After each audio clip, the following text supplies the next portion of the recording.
1 plus e to the 2x so that it gives us the result that we want. I want it to have 2x here. So I'm going to multiply this by 2, so 2e to the 2x, right? Over 1 plus e to the 2x dx.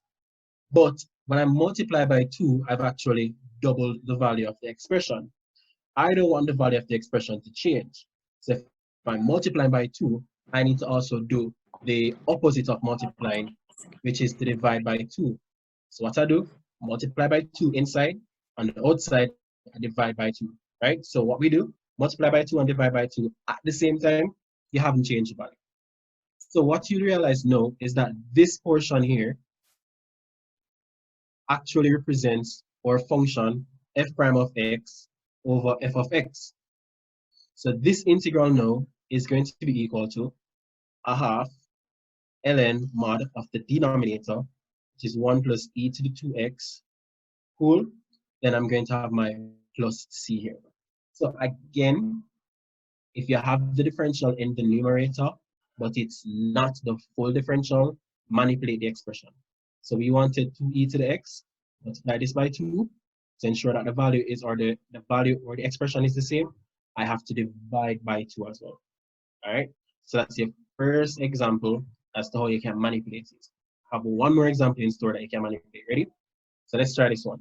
And it's a really nice result that we have in mathematics. Ready? It's example 4. What is the integral of tan x dx? So let me ask, is there anybody that actually swap this and know what the answer is? Anybody will swap this and know the answer?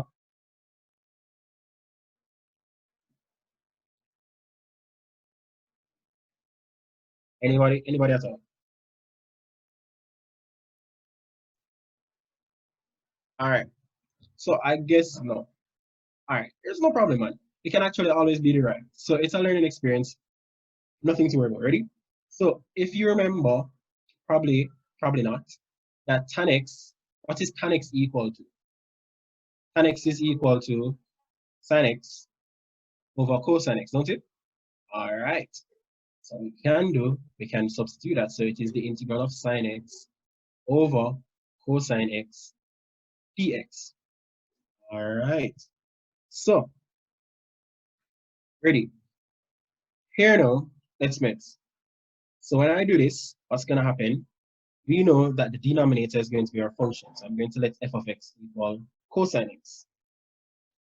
When I differentiate f of x or differentiate cosine x, I'm going to get negative of sine x. But if you look now, our expression is actually just sine x. So that means I need to actually manipulate it. So when I have sine x, cosine x, sine x over cosine x dx, what's going to happen here now? We need to manipulate it. Ready? I need it to get to a negative sine x over cosine x equal. Yes, Moya, you're perfectly correct. So negative sine x over cosine x. But remember, I need to ensure that the value is the same. If I multiply this by negative, then I've changed the overall thing to negative. How do I change it back to a positive expression? By multiplying it by another negative, right? So negative times negative will give me an overall positive.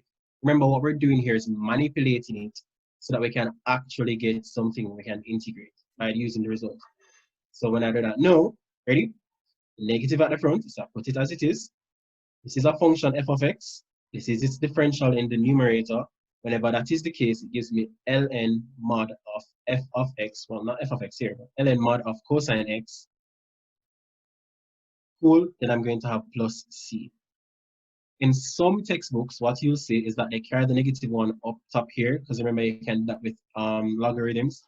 So in some textbooks, you'll see that it is ln of cosine x to the minus 1 plus c, and cosine x to the minus 1 is sec. So you'll see some textbooks saying it's ln sec x plus c. So all these four examples demonstrated how you can use the first property, or what I like to call properties of integration, right? They aren't so straightforward and you have to know how to manipulate them, but once you do study them, they help you a whole lot, all right? In particular, this one shows up a whole heap in financials. Right? So it's, if you're looking to branch off into finance, it's very good that you can learn that differential or result. So the second result that I want to look at here, second result is going to be the result that says if I have a function and its differential being multiplied, so f of x all raised to the n here, it's just simply going to give me, oh no, that's another integral. So it's simply going to give me f of x raised to the n plus 1 over n plus 1 here over n plus 1 plus c. So this result here is particularly useful when we're looking at products of trig functions, because the trig functions oscillate between sine and cosine and so forth. So it's very useful when you have something like that. So I only have two examples to demonstrate what we're looking at for this one here. So let's start with our first example that says that we're looking at sine x times cosine x dx. So if you ask yourself, is this a product of a function and its differential? Yes, it is, because the differential of sine x is just cos x. So obviously it is a product of the function and its differential. So let me just write that out. So if we let f of x equals sine x, then f prime of x is going to be equal to cosine x. So you realize that this is the function here, and this is its differential. But the current function is sine x all just raised to the 1. So when I use the property no, it's going to tell me that the integral of sine x cosine x dx is going to be equal to, ready? So you have the function, you have its differential. The result is the function raised to 1, add 1 to the power, divided by 1. The power here is currently 1, so this is just going to give me sine squared x over 2 plus c. So that's the answer for that question there. All right.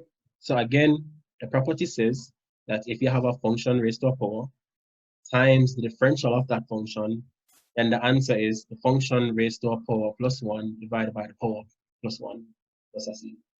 All right. And finally, for this quick and easy rule here, what if I give, x cubed minus 2x squared, 2x all squared rather,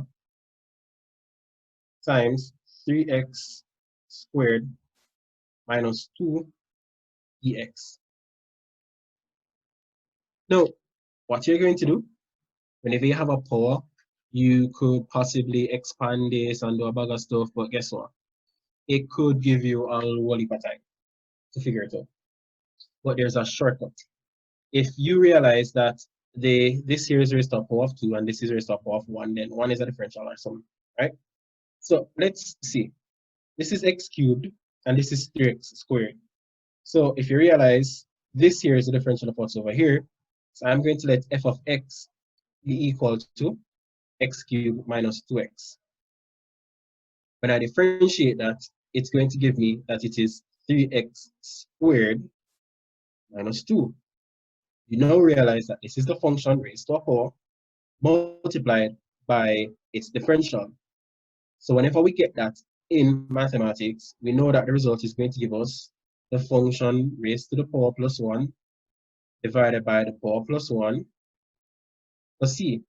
So the answer here, so this is the function squared. So I'm going to have x cubed minus 2x. So it is squared, add 1 to 2, we get 3, all divided by 3. Then I'm going to have my plus c at the end of the day. So it's very good if you can like pick up the different results of integration, because them pop up throughout the entire timeline or entire lifetime with mathematics, right? And we have two more results. One more result here is when we have the e to the x involved.